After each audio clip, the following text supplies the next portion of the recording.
मशवरा देता हूँ हुकूमत को और वजीर कानून को मशवरा देता हूँ कि ना फिरौन की हुकूमत सारी जिंदगी रही, ना नमरूद रहा, ना जाज बिन यूसुफ रहा, ना यजीद रहा। और यार दरबारी बन के हुक्मरानों की चापलूसी करते करते तुम यहां तक आ गए हो कि अब नबी पाक की इज्जत को हाथ डालना शुरू कर दिया है। और आप यकीन करें सियासी जमातों का इतना बुरा हाल है कि इनके लीडर के बारे में कोई बात करे तो पागल हो जाते हैं ये एहतजाज कर कर। और उसने डायरेक्ट कह दिया कि खत्म नबूवत का मसला ही कोई नहीं, जो दीन की बुनियाद है, किसी को परवाह नहीं। मुझे तो उन लोगों की फिक्र हो रही है जिन लोगों ने इन्हें वोट दिए, वो अल्लाह को क्या जवाब दें। और ये अल्लाह माशाल्लाह सारी सियासी जमातें इस तरह की। और मेरा वजीर कानून साहब को भी मशवरा है कि जिंदगी बड़ी थोड़ी है, बड़ी थोड़ी। अल्लाह सबको माफ करता है, अपने रसूल के गद्दारों को माफ नहीं करता।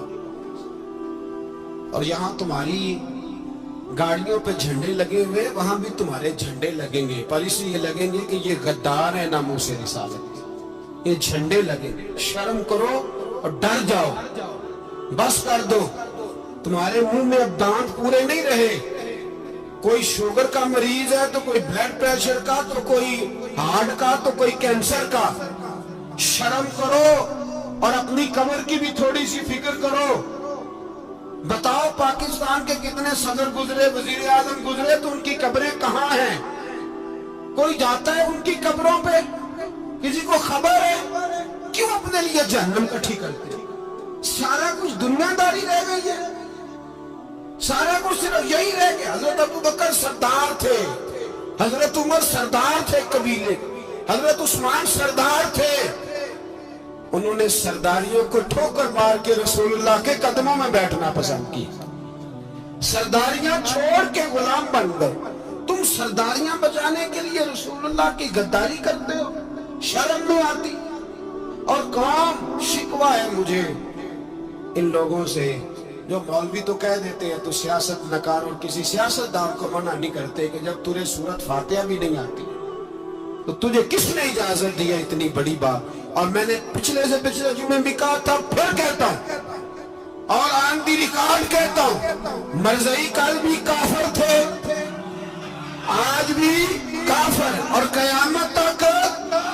और जो उनके कुफर में शक करे वो भी और पक्का बेईमान है, काफिर है। वो वजीर कानून हो या सूबाई हो या विफाकी हो, मन शक्का फी कुफर ही फकत कफर। जो मरज़ई के कुफर में शक करे वो भी काफिर है। हमारे रसूल आखिरी रसूल है। हम किसी को ये इजाजत नहीं देंगे कि वो खत्म नबूवत में रखड़ा डालने की कोशिश करे। हम किसी को ये इजाजत है। और तुमने कौम को लूटा, लूटते रहो, अब ईमान पे डाके तो ना डालो। तुम्हें दौलत लूट के पेट नहीं भरा, अब ईमान लूटना शुरू कर लिया। तुम्हारा फैक्ट्रियां लूटकर, कौमी खजाना लूटकर पेट नहीं भरा। बेईमानों, अब दीन बेचकर अपनी हुकूमतें पक्की करोगे। और वो लोग भी तैयार हो जाएं जो इन बेईमानों को मुंतखब करते हैं, उनसे भी सवाल करेगा खत्म नबूवत का मौजू कयामत के दिन कि तुम बताओ। इनको सपोर्ट करते थे जो रसूलुल्लाह सल्लल्लाहु अलैहि वसल्लम के बाद भी किसी नबी को नबी मानना दुरुस्त जानते थे। शर्म आनी चाहिए, ख्याल होना चाहिए।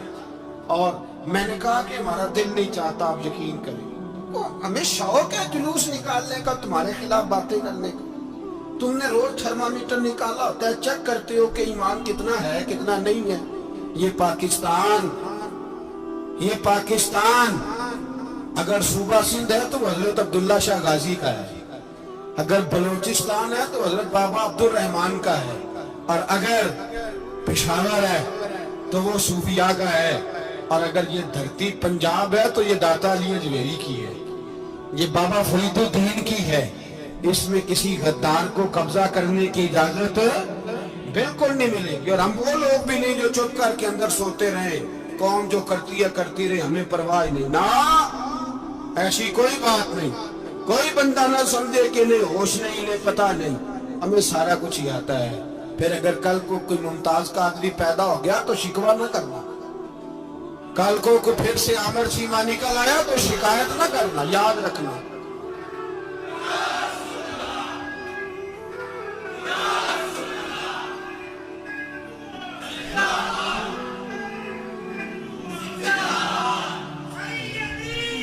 تو میرے بھائی کھل کے بول، یا نبی رسول کے بول۔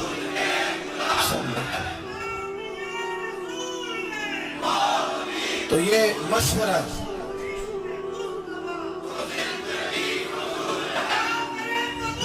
جزاک، تو یہ تمہیں مشورہ ہے۔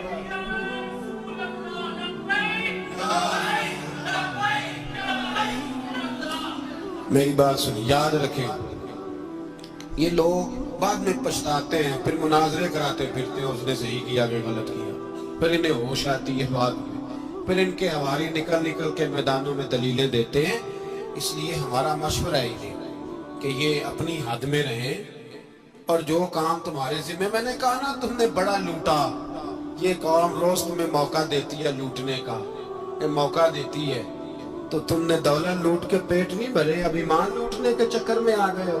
یاد رکھو، مسلمان گناہگار ہیں، غدار نہیں ہے۔ تمہیں دولت لوٹنے کا تو شاید موقع مل گیا ہے، پر ایمان لوٹنے کا موقع نہیں ملے گا، تو اس لیے اس کو لگام دو۔ اور ویسے بھی کتا جو پالتو ہوتا ہے نا، اس کو گھر کے اندر سنگلی سے باندھ کے رکھنا چاہیے۔ یہ تمہارے بوٹ چاٹتے ہیں، بھونکتے ہیں، تمہارے حق میں وزارتیں لیتے ہیں، ہم نے تو کوئی وزارت نہیں لی تم سے، اور نہ ہمیں شوق ہے، اس لیے کہ ممبری کیا کرنی ہے جس کو ممبر رسول عطا کر دیا جائے، اس نے کیا کرنی ہے یہ ممبریاں جس کو پکا پکا ممبر رسول دے دیا جائے، تو اس لیے اس سے باہر آؤ۔ میں نے کہا بڑے بڑے نمرود، فرعون، قارون دفن ہے، تمہارا بھی نام تک نہیں ہوگا، بالکل نام نہیں ہوگا۔ اس لیے ہمارا مشورہ، اور آپ لوگ بھی آئیں نا کہ اگلے سال تو ان کو کھڑا کر کے پوچھ لینا، اسلامی جمہوریہ پاکستان کا تم نے ایم پی ایم میں نے بننا ہے، پہلا کلمہ ہی صحیح سنا دو، چلو خدا کا واسطہ یہی بتا دو کہ تمہیں نماز بھی ڈھب سے آتی ہے کہ نہیں، اور آپ کی موج ہے، آپ بٹھا لیتے ہیں سر پہ، کیا کریں، سمجھانے والے مفت گناہگار ہو گئے اور بہکانے والے سب تمہارے یار ہو گئے۔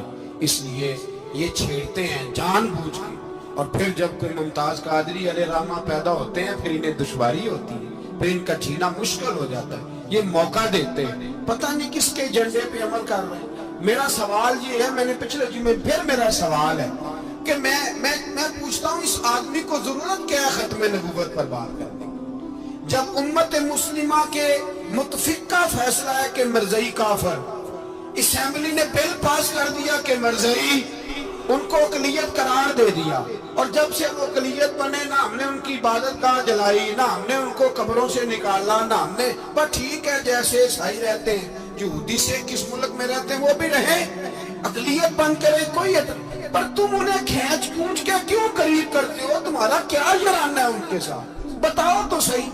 ان لوگوں سے ان کو چاہیے اپنے منہ میں لگام ڈالیں، اور اگر نہیں ڈالیں گے پھر انشاءاللہ ڈالی جائے گی، اور بڑی تگڑی ڈلے گی، اور پھر ایسی ڈلے گی، ایسی ڈلے گی۔